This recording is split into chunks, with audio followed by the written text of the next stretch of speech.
जुम्मा भी तो मुसलमानों की ईद का दिन है ना।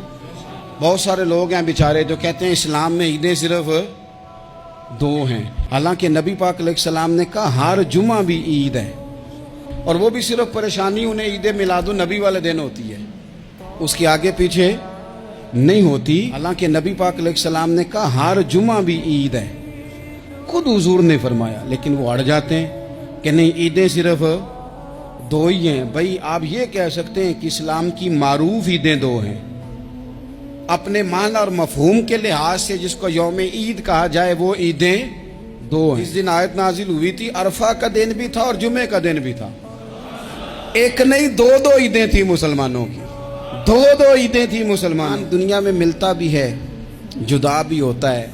ये जो जुदाई का वक्त होता है ना, जुदाई का, शायद बड़ी सोच समझ के कहा था हजरत मियाँ साहब ने, बड़ी गौर करके उन्होंने कहा था कि दरिया कंडे रोख ना लाइए, जो आवे रुड़ जावे। आप मैदान में दरख्त लगाते हैं तो कभी फल गिरता है तो ज़मीन पे गिरता है, उठा लेते हैं। अगर दरिया के किनारे हो तो वो तो दरिया में गिरेगा और रुड़ जाएगा, चला गया, बह गया। फरमाने लगे दरिया कंडे रोख ना लाइए, जो आवे रुड़ जावे, ते परदेसी नाल ना यारी लाइए, उदा जदों दिल करे टुर जावे।